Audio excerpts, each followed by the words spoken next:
जय हिंद दोस्तों, NDS alpha classes में आप सभी का स्वागत है। इस वीडियो में गति के समीकरण का सत्यापन करना सिखलाएंगे। अगर ये वीडियो आपको अच्छा लगे, हेल्पफुल लगे, इस वीडियो का लाइक, शेयर और इस चैनल को सब्सक्राइब करें। चलिए स्टार्ट करते हैं। टॉपिक है आज का गति के समीकरण का सत्यापन। गति के समीकरण का सत्यापन। ठीक है, सबसे पहले हम बात करेंगे कि गति होता क्या है। ठीक है ना, गति होता क्या है, गति अवस्था किसे कहते हैं। ठीक, बात करेंगे हम गति अवस्था की। यदि किसी वस्तु की स्थिति में समय के साथ परिवर्तन होता है तो कहते हैं कि वह वस्तु गतिशील है। ठीक, जैसे मैं सपोज डेट समझिएगा, यहाँ पर आपका कोई वस्तु है। ठीक, यहाँ पर कोई आपका वस्तु है और कुछ समय के बाद यह वस्तु यहाँ पर आ गई। ठीक, तो इस वस्तु की स्थिति में परिवर्तन हुआ, समय के साथ परिवर्तन हुआ, तो इसी को हम कहते हैं कि यह वस्तु गतिशील है। जैसे में रेलगाड़ी हो गई, कुछ समय पहले रेलगाड़ी अगले प्लेटफार्म पर होती है। ठीक, उसके बाद से रेलगाड़ी इस प्लेटफार्म पर आ जाती है, तो वह रेलगाड़ी एक पिंड हो गया और उस पिंड में जो है समय के साथ क्या हो गया, परिवर्तन हो गया। तो हम कहते हैं कि रेलगाड़ी क्या है, गतिशील है, यानी कि गति अवस्था में है। इसी से आता है विरामावस्था। यदि किसी वस्तु की स्थिति में समय के साथ परिवर्तन नहीं होता है तो कहते हैं कि वस्तु जो है विराम अवस्था में है, अर्थात गति अवस्था में नहीं है। जिस प्रकार से आपका ये व्हाइट बोर्ड हो गया, ठीक है ना, इसमें समय के साथ इसकी स्थिति में कोई परिवर्तन नहीं होगा, इसलिए कहेंगे कि आपका बोर्ड जो है यह विरामावस्था में है। ठीक है, अब बात करेंगे हम लोग कुछ गति के कुछ प्रकार को लेते हैं। गति के कुछ प्रकार के, गति के 3 प्रकार को देखेंगे। पहला होता है सरल रेखीय गति, सरल रेखीय गति। दूसरा होता है वृत्तीय गति, वृत्तीय गति। तीसरा हो गया आपका दोलन गति, दोलन गति। ये गति के प्रकार हैं। गति के मुख्यतः 3 प्रकार, सरल रेखीय गति, वृत्तीय गति और दोलन गति। बात करेंगे हम लोग कि सरल रेखीय गति क्या होती है। यदि कोई गतिशील पिंड एक सरल मार्ग पर गति करती है, ठीक है ना, कोई गतिशील पिंड है, यहाँ पर आपका जो है ना ट्रेन है, ठीक है ना, ट्रेन है। ठीक, और ट्रेन जो है सरल रेखा पर क्या कर रही है, गति कर रही है, सीधे मार्ग में क्या कर रही है, गति कर रही है। यदि कोई पिंड जो है एक सीधी रेखा में गति करती है तो उस गति को बोला जाता है सरल रेखीय गति। जैसे मैं एग्जाम्पल के तौर पर रेलगाड़ी का चलना, रेलगाड़ी का सीधे मार्ग में चलना सरल रेखीय गति कहलाता है। ठीक, बात करेंगे दूसरा हम लोग वृत्तीय गति की। वृत्तीय गति किसे कहते हैं। ठीक, यदि कोई पिंड एक वृत्त की परिधि पर गति कर रहा है, कोई पिंड हो गया, यहाँ पर कोई पिंड हो गया, पिंड जो है वृत्त की परिधि पर गति कर रहा है, तो ऐसे गति को बोलते हैं वृत्तीय गति। जैसे में कोई धावक हो गया, वृत्ताकार मैदान पर उसकी परिधि पर क्या कर रहा है, गति कर रहा है, दौड़ रहा है, तो उसकी गति को हम लोग बोलेंगे वृत्तीय गति। ठीक है, दोलन गति क्या होती है।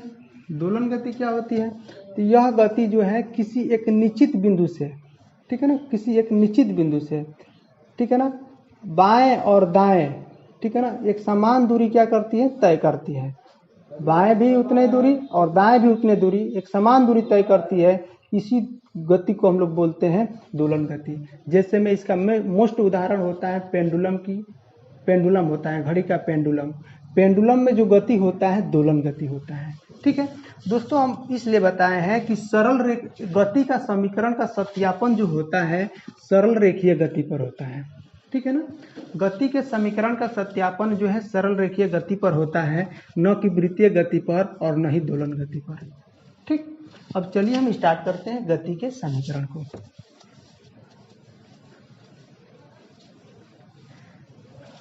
गति के 3 समीकरण होते हैं जिसको गैलीलियो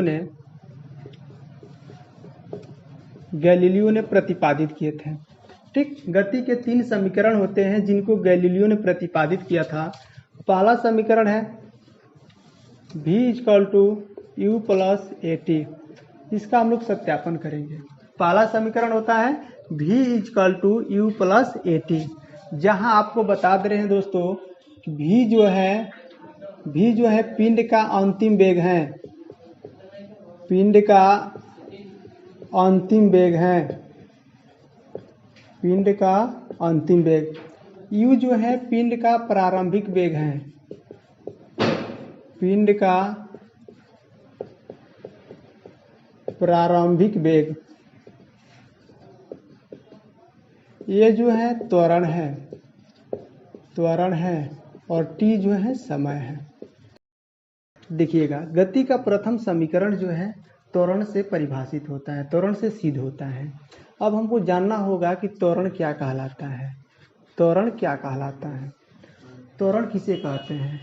त्वरण जो है वेग परिवर्तन की दर को, वेग परिवर्तन की दर, वेग परिवर्तन की दर को ही त्वरण कहते हैं। अब चूंकि ध्यान से समझिएगा त्वरण का प्रतीक ये होता है, ठीक। अब वेग परिवर्तन कहा है तो वेग में परिवर्तन हमको पता कैसे चलेगा, क्योंकि दो वेग है, एक वेग अंतिम वेग है और एक प्रारंभिक वेग है। तो परिवर्तन पता करना होता है तो अंतिम स्थिति में से प्रारंभिक स्थिति को घटाएंगे, तो यही अंतिम वेग में से प्रारंभिक वेग को घटाएंगे तो परिवर्तन पता चला वेग का। लेकिन अब यहाँ पर दर दिया है तो दर ज्ञात करना है, तो इसके अंतर में t से भाग करेंगे तो इसका दर ज्ञात होगा, ठीक है। बस यही करना है, ठीक। यानी कि a इक्वल टू होता है त्वरण बराबर होता है वेग परिवर्तन की दर, त्वरण को a से प्रदर्शित किए इक्वल टू वेग परिवर्तन, अंतिम वेग में से प्रारंभिक वेग को घटाएंगे परिवर्तन पता चलेगा, ठीक। दर दिया है तो उसमें t से भाग करेंगे तो दर प्राप्त होगा, ठीक है ना। अब देखिएगा t चूंकि इधर भाग के रूप में है, दूसरे पक्ष में जाएगा तो गुणा करेगा, तो यही a इंटू टी हो गया equal to v minus u हो गया। अब u जो है क्योंकि इधर माइनस में इधर गया तो प्लस में हो गया, तो यही u प्लस आपका ए टी इक्वल टू में v हो गया। या करके दिखा सकते हैं v equal to u plus क्या हो गया ए टी हो गया। ये आपका जो है ना गति का प्रथम समीकरण सत्यापित हो। बात करेंगे गति के द्वितीय समीकरण का सत्यापन कैसे होता है, ठीक है ना।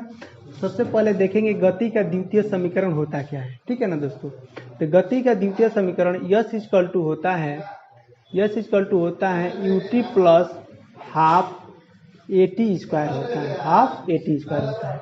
ये गति का द्वितीय समीकरण होता है, ठीक है। गति के द्वितीय समीकरण का सत्यापन कैसे होता है, चलिए स्टार्ट करते हैं, ठीक। अब हम यहाँ पर ध्यान से समझिएगा, जहाँ यस जो है दूरी को प्रदर्शित करता है, किसको प्रदर्शित, दूरी को करता है। बाकी यू जो है आपका पिंड का प्रारंभिक वेग है, टी जो है समय है आपका, ए जो है त्वरण है पिंड का, ठीक। तो यस इक्वल टू जो है U T plus half A T square के इक्वल होता है, बराबर होता है, ठीक।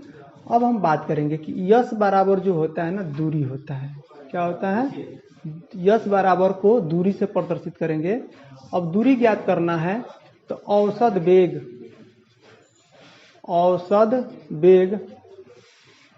गुणे होता है समय अंतराल, समय अंतराल, यानी कि दूरी बराबर होता है औसत वेग गुणे समय अंतराल, ठीक है ना। अब देखिएगा औसत वेग का फार्मूला क्या होता है, औसत वेग का फार्मूला ये होता है u प्लस भी, यानी कि प्रारंभिक वेग प्लस अंतिम वेग अपान में होता है 2, प्रारंभिक वेग प्लस अंतिम वेग अपान में 2, ब्रैकेट बंद इंटू में समय अंतराल को t से प्रकट करेंगे, ठीक। अब आगे देखिएगा क्योंकि यस इक्वल टू होगा u प्लस v की वैल्यू हम रखेंगे समीकरण 1 से, और समीकरण 1 का हम मान निकाल दिए हैं कि v equal to u plus क्या होता है ए टी, यही आपका समीकरण नंबर क्या है 1 है, ठीक है ना। तो अब v की वैल्यू जो है हम लोग समीकरण 1 से लेंगे, समीकरण 1 से v की वैल्यू क्या है, u प्लस क्या है ए टी, अब पूरे का बाटा क्या हो गया 2 हो गया, और गुणे में क्या है t हो गया, ठीक। अब देखिएगा दोस्तों u और u दोनों प्लस में है, दोनों को जोड़ेंगे तो क्या होगा 2u, अब प्लस में क्या हो गया ए टी, अब पूरे का बाटा क्या हो गया 2, ब्रैकेट बंद, गुणे में क्या हो गया t, ठीक है ना दोस्तों। अब t जो होगा इन दोनों पदों में क्या करेगा, गुणा करेगा, तो गुणा करेगा 2u में t से गुणा करेंगे 2u में t से गुणा करेंगे तो 2ut हो गया, अब प्लस at में t से गुणा करेंगे तो t में t से गुणा करेंगे तो t का स्क्वायर हो गया, पूरे का बटा क्या हो गया 2 हो गया। ठीक है, अब आगे देखिएगा, इसको हम एक अलग तरीके से लिख सकते हैं, जो भील में आप लोग पढ़ चुके होंगे, गणित में पढ़ चुके होंगे कि 2ut अब बाटा में 2, पूरे का बाटा 2 है ना, तो इस राशि को हम अलग अलग करके अलग अलग बाटा लगा सकते हैं। तो 2ut बाटा में 2 हो गया प्लस at स्क्वायर अब बाटा में क्या हो गया 2 हो गया। अब एग्जैक्टली समझिएगा, ये 2 से 2 कैंसिल हो गया, कैंसिल हो गया, कैंसिल हो गया तो क्या बचा ut बचा। ठीक, प्लस अब इसमें आप 1/2 कॉमन कर सकते हैं, ऊपर भी एक कॉमन है नीचे 2 कॉमन है, तो इसको आप 1/2 कॉमन कर सकते हैं। ठीक, 1/2 कॉमन करेंगे तो क्या बचेगा at स्क्वायर। फिर से आप गुणा कर सकते हैं, बाटा में यहाँ पर 1 लगाएंगे, ऊपर का ऊपर गुणा नीचे का नीचे गुणा करेंगे तो 1 में at स्क्वायर से गुणा करेंगे at स्क्वायर, 2 में 1 से गुणा करेंगे तो 2। ठीक है ना, मान में कोई अंतर नहीं होगा। तो इस तरह से यस इक्वल टू हो गया आपका ut plus half at square, गति का द्वितीय समीकरण आपका क्या हो गया प्रूफ हुआ। ठीक है ना दोस्तों, अब गति का तृतीय समीकरण को सत्यापित करेंगे। ठीक है ना, ध्यान दीजिएगा, गति का तृतीय समीकरण होता क्या है, गति का तृतीय समीकरण होता है 2as इक्वल टू v का स्क्वायर माइनस में u का स्क्वायर होता है। ठीक है, अब इसका हमको सत्यापन करना है। ठीक, तो गति के तृतीय समीकरण का सत्यापन करने के लिए हमको गति का प्रथम समीकरण याद होना चाहिए। गति का प्रथम समीकरण हम सिद्ध कर चुके हैं कि v equal to u plus at होता है, इसी से हम लोग गति का तृतीय समीकरण सिद्ध करेंगे। ठीक है, देखिएगा गति का प्रथम समीकरण क्या है, प्रथम समीकरण क्या है, प्रथम समीकरण क्या है, गति का प्रथम समीकरण है v equal to u plus at। बहुत ही आसान तरीके से बताएंगे दोस्तों। ठीक है ना, v equal to u plus at होता है। अब लिखेंगे दोनों पक्षों का वर्ग करने पर, दोनों पक्षों का वर्ग करने पर, वर्ग करने पर दोनों पक्षों का वर्ग करेंगे, v का स्क्वायर, इसका भी वर्ग करेंगे, u प्लस at का क्या हो गया स्क्वायर हो गया। ठीक, इधर हो गया आपका v का स्क्वायर इक्वल टू में, ठीक u हो गया तो समझिएगा u प्लस at का होल स्क्वायर है। यहाँ पर आपका सौरसमी का काम कर दिया, सौरसमी का क्या काम किया, a प्लस b के होल स्क्वायर का। सौरसमी का होती है a square plus 2ab plus होता है b स्क्वायर, यही आपकी सौरसमीका होती है। ठीक है ना, a प्लस b के होल स्क्वायर का फार्मूला होता है a square plus 2ab plus b square होता है। ठीक, तो वही इसको भी हम लोग इसी सौरसमीका पर रखेंगे, जहाँ पर a की वैल्यू u है, b की वैल्यू at है, इसी पर रखेंगे। तो a का स्क्वायर, a की जगह पर u है तो u का स्क्वायर हो गया, प्लस 2ab तो 2 a की जगह पर u है और गुणे b की जगह पर at है तो गुणे at हो गया। ठीक, प्लस b का स्क्वायर, b की जगह पर at है तो at का क्या हो जाएगा स्क्वायर हो जाएगा। ठीक, अब देखिएगा दोस्तों, v का स्क्वायर इक्वल टू u का स्क्वायर प्लस 2u at हो जाएगा, गुणा करेंगे 2u में at से गुणा करेंगे 2u at हो गया, प्लस at स्क्वायर है तो इस पर a का भी स्क्वायर हो जाएगा और t का भी स्क्वायर होगा।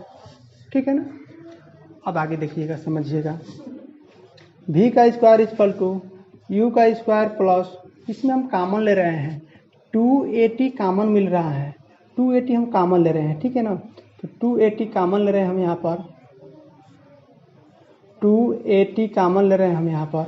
ठीक है ना, 2at हम कॉमन ले रहे हैं यहाँ पर, तो क्या बचेगा, 2 से 2 कैंसिल हो गया, u बच गया। ठीक है ना, u बच गया, सॉरी दोस्तों, यहाँ पर हम लोग 2a कॉमन कर रहे हैं, 2a कॉमन कर रहे हैं तो क्या बच गया यहाँ पर, ut बच गया प्लस यहाँ पर 2 तो है नहीं तो 1/2 बच जाएगा। अब यहाँ पर कॉमन किए हैं, 2 से 2 फिर से कैंसिल हो जाएगा, यहीं बचेगा वैल्यू। ठीक, एक ए को कॉमन कर रही है, एक ए कट गया तो एक ए बच गया और टी का स्क्वायर बच गया। समझिएगा बात को ध्यान से। फिर से इस 2a में इसको प्रवेश कराएंगे तो फिर वैल्यू यहीं आएगी। 2a में ut से गुणा करेंगे तो 2u80 हो जाएगा, प्लस प्लस को गुणा फिर प्लस होगा। 2a से 1/2 80 स्क्वायर में गुणा करेंगे, 2a में 1/2 80 स्क्वायर से गुणा करेंगे, 2 से 2 कैंसिल हो गया। a में a से गुणा करेंगे a स्क्वायर और क्या है टी स्क्वायर, फिर वैल्यू वहीं प्राप्त हो गया, मान में कोई अंतर नहीं होगा। ठीक है ना। अब देखिएगा तो v स्क्वायर इक्वल टू क्या हो गया, u स्क्वायर प्लस 2a और इसकी वैल्यू जो है यस की वैल्यू के बराबर है।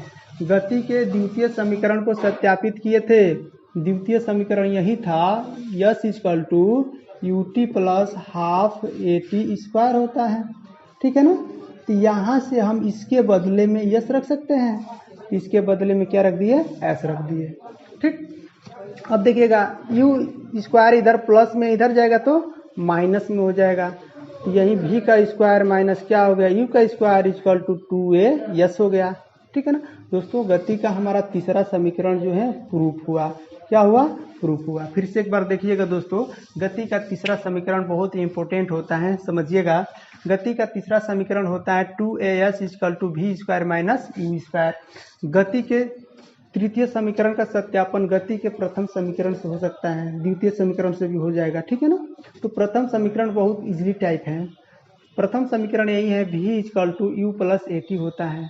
अब इसके दोनों पक्षों का वर्ग करने पर, ठीक है ना, वर्ग इसलिए कर रहे हैं क्योंकि हमको इसको सिद्ध करना है, सत्यापन करना है। ठीक, वर्ग कर दिए, दोनों पक्षों का वर्ग कर दिए। v का स्क्वायर इक्वल टू, यहाँ पर आपका सौर संख्या काम कर दिया a प्लस बी के होल स्क्वायर का, इसका वैल्यू इसके बराबर होता है, इसका मान हम इसमें रख दिए, यानी कि a का स्क्वायर, तो a की जगह पर u है तो u का स्क्वायर हो गया, प्लस 2ab होता है तो 2 a की जगह पर u हो गया, गुणे b की जगह पर 80 है तो 80 हो गया, प्लस b स्क्वायर है तो b की जगह पर 80 है तो 80 का पूरे का स्क्वायर हो गया।